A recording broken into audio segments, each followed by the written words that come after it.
made you decide to specialize in orthopedic surgery? Because I'm thinking at the time you started, there weren't a lot of women. Is that right? That's correct. Yes. I didn't know there were no women in it at the time, or not no women, but very few women. And I thought, I don't know if if it's logistically possible for me to do this. What do you mean? As far as being a woman and it being very physically demanding, I just didn't know. And I didn't want to break barriers. That's just not who I am. I'm kind of introverted. But I really, really loved the subject matter of orthopedic surgery and the surgeries. And when I looked into it, I had only known of two other female orthopedic surgeons. I knew there had been others before that, but I only knew of two others. I think at the time that I was applying, it was 1991. It's so interesting to me that you just said, I didn't want to break a barrier. That's not the kind of person I am. And yet it is, because that's what you did. Do you see that?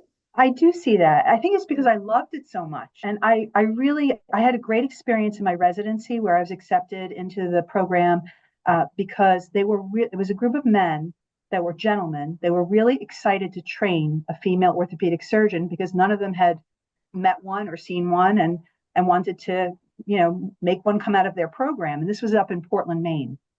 And I had a mentor that when I first started, he was very sexist. He said to me, Laura, I don't know how you're going to do this without a wife. You need a wife. I don't know how I would do this without my wife.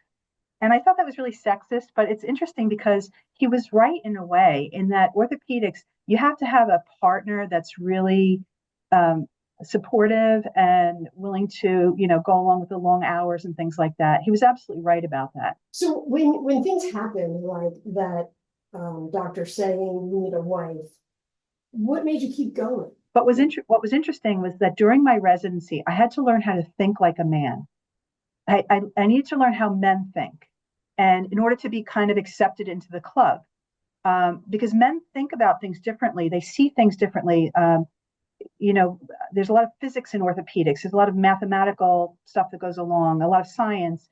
There's a lot of quantification, and I think as women we think of things in quality, not necessarily quantity. And so I needed to learn how to think differently and see things differently. I had to learn how to relate to them like that. I had to learn how to smoke a cigar in order to graduate from my residency. That was like an unofficial requirement of my residency. Wait, you actually mean you had to learn how to smoke a cigar, the actual thing? Yes. It was the end of my residency.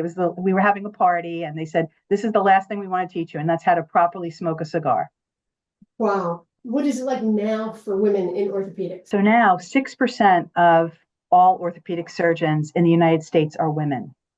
And more are being brought into residency programs. We're seeing more representation, and not just women, but women of color, LGBTQ community. So we're seeing more of a representation of the community in general. In the Philadelphia and New Jersey area, there's a group of women in orthopedics that gets together once a year and has a big conference. And so there's support amongst women in orthopedics. And we have students and residents that work with us in the office now and in the operating room. So it's great. Well, that's awesome. Hopefully that 6% will become 60%. That's the plan. Yes. All right. Thank you again so much for talking with me. Thank you. I enjoyed it.